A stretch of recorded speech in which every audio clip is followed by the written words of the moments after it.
Hello and welcome to this week's Arab Digest podcast. I'm William Law, editor of the Digest. Of great concern to all of us at Arab Digest was the detention on the 26th of October of one of our contributors, Sami Hamdi. Sami was detained by U.S. Customs and Immigration Enforcement, ICE, in San Francisco. He had a legal visa. He was on a speaking tour arranged by CAIR, the Council on American-Islamic Relations, and his topic was Israel's war of genocide against the Palestinian people. My guest today is Hussam Ayloush, the executive director of the Greater Los Angeles Area Office of the Council on American-Islamic Relations. Hussam, thanks so much for joining the Arab Digest podcast. My pleasure. Thank you. Our contributor, Sami Hamdi, had a U.S. visa. He was on a speaking tour arranged by CAIR. What happened in San Francisco on October the 26th? So he had just finished speaking at CAIR's annual gala or banquet in the Sacramento area on Saturday night. We spent, little time after the program. We had dinner till late.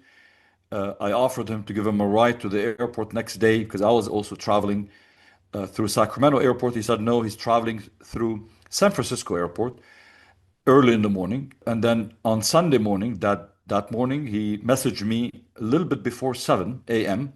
telling me he sees government agents from DHS probably waiting for him, asking him, verifying it is him, and then letting him know. They told him your visa has been revoked, and they escorted him to their car. So he messaged me. He said, "Shall I join them? Shall I go with them to the car?" And I said, "Yes. You shouldn't be resisting because that could get worse." And soon after that, he lost control of the phone. I tried calling him, messaging him.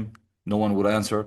Later on, we found out that he had been detained, abducted, more so to say, by ICE agents and was transferred to one of the nearby, not so nearby, a few hours drive detention center in a city called McFarland, which is 30 minutes north of Bakersfield, one of the Central Valley cities in California.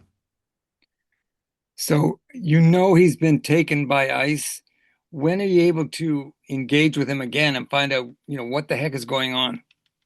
Yeah, it wasn't until the evening of that day, maybe later in the little bit early evening, when our attorneys were able to get. He tried calling me once he was detained. He got permission from them to make a phone call. But at that time, I was on my way, flying back from Sacramento to Southern California. Then he got a hold of someone else, letting them know, one of his friends, he let them know that it is confirmed I'm being detained. And later on, when we spoke with him that evening, and we had immediately dispatched our attorneys. We have immigration attorneys at CAIR, at the Council on American Islamic Relations, who reached out to him, spoke with him. He had offered them, literally at the airport. He said when they decided to revoke his visa, he said they told him you're in violation of your stay here. He said, how come? I have a valid visa on my passport. Look. He said, yeah, we just revoked it yesterday. And then he asked, did you bother to let me know? I wouldn't violate my stay. He said, no. He said, okay, I don't agree with the decision, but I understand that's your right as a country, and I'm willing to leave. He said, San Francisco airport is an international airport. He said, you can walk me through to the international terminal, and I will purchase a flight back to London, and you get me out of the country. And literally, they told him that's not how it works. So basically, the goal was not just to send him back home, but the goal was to use and abuse the process to intimidate, terrorize, and mistreat Sami Hamdi. And they did that, for 2.5 weeks. That's what this whole thing has been all about. Yeah. And of course, as you made the point, he was there in the United States with a legal visa, which they abruptly tore up without telling him. And when he makes the offer, look, just send me back, they say, no, that's not what we're going to do. And he's locked up. Now, it was announced on Monday that, as you said, after more than 2 weeks in detention, Sami is going to be released. Can you give us the details on what that is and how that came about? Yeah, I mean, a couple of things are important to keep in mind for listeners. And the first thing is Sami was not charged of anything at all. The only thing was the manufactured violation, the violation of overstaying his visa, a visa that was valid until they decided to revoke it without his knowledge. Other than that, all we've witnessed was some immature, irresponsible, childish behavior from a government in an attempt to discredit his reputation using government official social media accounts on Twitter, on X, and other sources, basically bashing him, accusing him, saying things that we don't allow supporters of terrorism in our country. That's why, none of that made it into the court. I mean, they knew they can use lies and defamation in the public court, the court of public opinion, basically, but not in the legal court. So in the legal court, there was none of that. No charges, no accusations. They just said, we don't want you in the country. Your visa has been revoked. So that's the frustration we have, that we have a government today that is willing to use and abuse a system. And I would say not the whole government, but enough people in our own government whose loyalty is to the state of Israel, to the point where today they're using their position, their political positions, to advance the interests of Israel, because there's absolutely no interest in the US and for the US to abuse a journalist and a political commentator who's respected around the world. For what? Purely for his views of criticizing Israel's genocide, something that every human rights organization has said. So with that said, back to your question, yes, after back and forth, after many attempts by the government to delay his arrest and detention, prolong it, there were attempts to maybe transfer him outside of California to some of the even more remote detention centers in other places where his access to people, access to attorneys would be restricted, where there were stories and reports of more abuse in these detention centers. So the government just decided to use the process as a punishment tool in its own way. And CAIR was eventually, successful. yes. So CAIR was successful in preventing him from being removed from California. A court order said, no, that can't happen. But I'm thinking too that you mentioned how this government uses social media to make these statements, and I'm just looking at what Tricia McLaughlin said. Even though they said that they weren't going to pursue him in court further, that she called him an illegal alien and terrorist sympathizer who cheered on Hamas following its October 7th terrorist attack. So even there, he's being smeared again. Exactly. And that is the goal. I mean, from the beginning. But the goal was not only to intimidate Sami. The goal was to also intimidate every foreign journalist to know this is what you might face if you continue to criticize Israel and decide to, or choose to visit the US. This was also a message sent to his host, the American Muslim community, to say, we will continue to keep an eye on you. We're going to continue to punish you and penalize you for your free speech unless you toe the line, to follow the line of our government in terms of blind support, unconditional support for Israel. So yes, absolutely, that's the problem. Yeah, and these two far-right conspiracy promoters, Laura Loomer and Amy Meckelberg, they took credit for his arrest, and they seem to have the ear of President Trump. What is behind their campaign against Sami Hamdi and against CAIR? It is very simple. The Zionists and their supporters in America and around the world, I mean, the UK is not immune to that. The rest of Western Europe is not immune to that. Basically, it's about silencing through suppression, through intimidation, any attempt to speak up on exposing Israel's human rights abuses against Palestinians.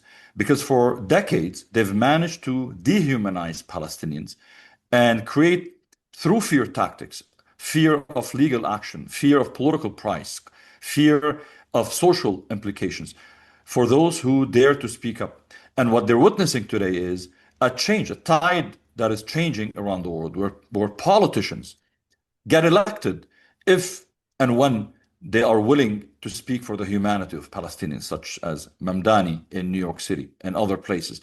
They're noticing reporters daring to speak up. They're noticing college students not afraid to stand up and speak up for the humanity and the rights of Palestinian people. So their response to that is more viciousness, because now they're not just punishing, through AIPAC, members of Congress and candidates, but now they're going after high school students, college students, political commentators, such as Sami Hamdi. So the goal is to silence. That's their attack on CAIR. There's really no, there are two things you use to try. In the past, it used to work, not anymore. Two accusations you throw at the critics of Israeli human rights abuses: either the false label of anti-Semitic, you're anti-Semitic, or a terrorist sympathizer. These two things were enough to destroy your career, political, your reputation, your jobs. But I think more and more people are realizing that this is a weaponizing of anti-Semitism for the purpose of, again, shielding Israel from legitimate criticism. Yeah, and as you say, silencing the critics.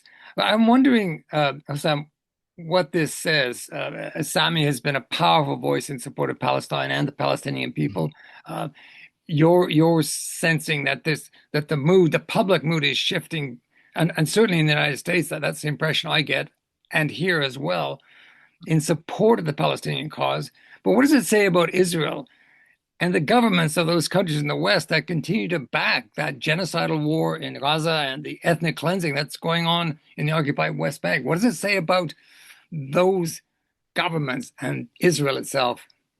Sure. I mean, here's the irony, first of all, before answering that specific question. The irony is a speaker like Sami Hamdi most probably could make it into Israel and participate in programs at the university at Tel Aviv or in Haifa to speak up and maybe even be critical of the Netanyahu government. This is not to defend the Israeli government and its terrible human rights record. But the irony is, in America, you couldn't, because the agents of Israel, the representatives of Israel in our own government, the Israel First employees, have less tolerance for criticism of Israel in America than the Israelis do. So and the same thing in many, many Western capitals, as we see. But what does it say? It says that for a long time, there is a collusion and alignment between the neo-colonialist policies of Western governments and what Israel is doing. Israel is not just another country being defended, but by many Western governments, Israel is seen as an extension of their colonialist, imperialist, neo-colonialist policies in that region. A policy of subduing the people of the region, ensuring they're ruled through, by force, by dictatorships that we support in the West, unfortunately, and that we have full access to their resources. And Israel has been the attack dog for these governments. It's a mutually beneficial relationship where Israel also counts on the West Islamophobia, anti-Arab sentiment to advance its own colonial progress and policies in that region. So it's a win-win for both on the basis of racism and the dehumanization of the people of that region. Mm. I'm just thinking, Hussam, that the conservative movement in the U.S. that swept Donald Trump into power seems to be fracturing somewhat over Gaza. At least that's the way I see it. I'd be interested to know what you think. But so from the outside, I mean, you have this virulently anti-Semitic Nick Fuentes sharing common ground with Tucker Carlson. You have voices like Marjorie Taylor Greene saying, we've got to stop this war. What's going on here? Is there a fracturing in the conservative movement? Actually, I would say there is that fracturing in the conservative movement, but also within the Democratic Party, because the loyalty to Israel comes from different driving forces, different premises, different foundational reasons, and it goes across the board. Among some liberals, among some Democrats, it's an affiliation to AIPAC's money, to Zionism, such as former President Biden, as an example, to the establishment. As we speak, the establishment of the Democratic Party remains very loyal to the old views of supporting Israel unconditionally, despite poll after poll showing that almost 80%, 70 to 80% of rank and file members of the Democratic Party oppose the genocide and call for cutting aids, military and otherwise, to Israel and recognizing a Palestinian state. And yet, the overwhelming majority of the establishment in the Democratic Party remains loyal to Israel because for many decades, they relied, for the most part, on funding for their campaign from supporters of the apartheid state. Likewise, so now there is a split happening. There is a rift between the grassroots, the younger generational to a great extent. We see that on college campuses, we see that in surveys and polls, we see that in the results of election just last week across the country. And then on the conservative ranks, also there is a rift happening between whether it's I would say a combination. It's like a perfect storm of elements. You have the neocons, you have the white nationalists, you have the Islamophobes, you have the xenophobes, who collectively affinity with Israel and what it stands for because of their hatred towards Palestinians, brown people, Muslim people. You also have the evangelicals, the Zionist Christian movement, and all of these now, along with the America First, now growing as a movement. It's becoming a rapidly large segment of the base of the Trump voters. And the America First segment now is pulling support from the evangelicals, from the conservatives, who are now looking at why are we funding? Why did we spend $30 billion on a state engaged in genocide when our own kids cannot go to school without taking a debt college loan, student loans? When our people in America, elderly and the poor and the working class, cannot get access to healthcare, free healthcare or good healthcare, at a time when we subsidize to Israel. So it's not ideological for many of the members of the conservative movement, especially the America First members. They're looking at it, this has been a raw deal, a bad deal for us because we're funneling our money through corrupt members of Congress and government officials to Israel for something that actually hurts the US financially, economically, and also politically. So that's where the rift is happening. And now we see from within both parties, we see a growing voice in America saying either some people are acting on the basis of human rights, where they're saying we should not, you see that among the left, among progressives, we should not be funding a genocide, or it's coming more from a focus on America's interests and saying, I don't care what you do. You want to do a genocide, that's your problem, but don't do it using my own money. You're listening to the Arab Digest podcast with me, William Law, and Hussam Ayloush, the Executive Director of the Greater Los Angeles Area Office of the Council on American Islamic Relations. We're talking about the arrest of the journalist and Arab Digest contributor Sami Hamdi by ICE. We have seen how anti-Semitism, and you've touched on this, has been weaponized in a bid to silence any and all criticism of Israel. And at the same time, in America, here in the UK, elsewhere in Europe, there is a rising tide of Islamophobia. How toxic is that combination, and how damaging is it to liberal democracies everywhere, Hassan? Absolutely. Hate is the biggest threat to liberal democracy because hate leads to irrational behavior, towards others. The dehumanization of the other leads to fascism, as we're seeing today. The anti-immigrant hate that exists in America, with all the policies targeting immigrants and anyone who is assumed to be an immigrant, a brown person, African person, and so on. And the threat in terms of hate is real.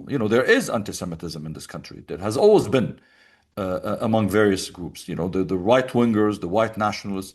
There is Islamophobia. But it's sad when we see the weaponization of anti-Semitism being used as a tool of suppression. And it's important to put in notice and kind of comment on it, that most young Jews, and when I say young, it could be 30 and younger or 40 and younger, are not buying into this fear-mongering of Muslims and the Muslim threat. And they're realizing that while anti-Semitism is real, much of that, almost overwhelmingly, much of that anti-Semitism is coming from the Trump supporters, And those who are defending Israel, the apologists for Israel and its policies, tend to be quiet on that, silent. They don't want to criticize the Trump administration because the Trump administration has been loyal to Israeli policies. So when we see young people today, 30 and younger, a majority of them actually are condemning Israel, describe what Israel is doing to the Palestinians as genocide. A majority of them in New York City, the largest Jewish city in America, voted for Mamdani. Mamdani, the same Mamdani who was falsely accused by the Israeli apologists in America of being anti-Semitic and all this nonsense. So So yes, I they're think not, people are becoming, they're not buying it. They're not yeah, buying, they're not yeah, drinking the Kool-Aid. Yeah. yeah, and that's the cracks that are beginning to appear. But just finally, Hussam, CAIR is under attack in the U.S. In Western democracies, pro-Palestinian supporters are being arrested while marching peacefully. And of course, worst of all, the Palestinian people are trapped in what is a second Nakba. Do you see a way forward? Is there any sliver of hope for Palestine and its people? I think you're going to say yes. And I think you're going to say it's in part young people. Absolutely. There's not only hope, I think we are seeing the beginning of the liberation of the Palestinian people. We are seeing today, we're witnessing, we are so fortunate because a lot of times people struggle for people's humanity and freedom against colonialism, against occupation, and it takes many generations. And you're not the lucky one to see it usually. I think we're very fortunate that we're seeing finally people humanizing Palestinians in the West. I'm so, I would say, humbled when I walk through campuses in America, college campuses, when I go to speak at churches or synagogues. Well, no, lately I haven't been invited to synagogues, but past, I would say, and hearing young people say, now we see what is happening. And I see a shift even in the way mainstream media, in the way politicians are speaking about Palestine. 20 years ago, I couldn't even mention the word Palestine in a meeting without a politician telling me there's no such thing as Palestine. Now people understand the humanity, the history, the struggle, the right of the Palestinians. So as CAIR, we're not afraid. I mean, you ask me, with all the attacks on CAIR and those who speak up for Palestinian rights, CAIR is a civil rights, human rights organization. We don't just focus on Palestine, but we're very honored to be able to make sure that we gear or we shift our government, we steer our government's policies towards more human rights support, less abuses of our government's policies and money and behavior in the world. And are we worried about the targeting and the attacks? We didn't sign up to establish CAIR or be part of CAIR to seek ease and comfort. We signed up to do what is right, to respect the rights, the dignity of every human being in America and abroad. And we are committed to continuing to do that, no matter how upsetting that might be to those who commit the abuses. Yeah, and you make also a very important point that hate is not the way forward, Hussam. Do you have what's the latest word on Sami? Sami, as many have heard, Sami has we had an agreement, the attorneys, Sami's attorneys, with the government to allow him to do a voluntary departure back to his family to regain his freedom. We're in the process of finalizing the exact time, booking a flight for him, arranging all the logistics for when he leaves, how he leaves. But everything is going as scheduled. We're praying hard because, again, we're working with a government that is unpredictable sometimes. So we hope everything will go well and he will soon be reunited with his wife, with his children, and his parents and his community in the UK. And from there, I mean, the good news is it's not a deportation, meaning he still is allowed to, again, apply for a visa and try to come back in the future. I don't know if he wants to do that with the current administration, but at least the smear that was attempted against him at least was put on hold now and stopped through his perseverance. I have to say, Sami has been an inspiration. I've had a chance to meet with him, visit him at the center. His morale remained high. He's a man of conviction. He's a man of strong faith. And he said to me, this is very little for me to deal with, in terms of pain and discomfort compared to the greatness of the cause I dedicated my time and my life for, and that is the humanity of the Palestinian people. What they're enduring is so much greater. It makes our sacrifices seem nothing, and Yeah. I'm willing to do that and more if that helps raise awareness about that injustice. Yeah, that is the Sami that you know and that I know, and his courage, the courage of his family, and I hope by the time we put out the podcast, which will be tomorrow, that he'll be on a plane coming back to London. And I thank you for your efforts on his behalf and for the good work that CAIR is doing in very, very difficult circumstances. Absolutely. It's a pleasure, an honor, and a privilege to do so. Thank you. My guest today on the Arab Digest podcast was Hussam Ayloush, the Executive Director of the Greater Los Angeles Area Office of the Council on American-Islamic Relations. Arab Digest is a truly independent voice on the Middle East and North Africa. No advertising and no sponsors. In the information overload world in which we all find ourselves, Arab Digest keeps it simple. One insightful article a day, and the weekly podcast from top experts, analysts, writers, and commentators. Here at Arab Digest, we have put together a team of contributors you'll not find anywhere else. Contributors like Sami Hamdi. When you go to the website, arabdigest.org, be sure and look out for the offer of a free 2-month trial to our reader-supported daily newsletter. Follow us on Facebook, X, and LinkedIn, and search our library of more than 300 podcasts on Apple Podcasts, Spotify, SoundCloud, or other platforms. We thank you for listening. I'm William Law, editor of the Arab Digest. Essential reading, essential listening from independent sources.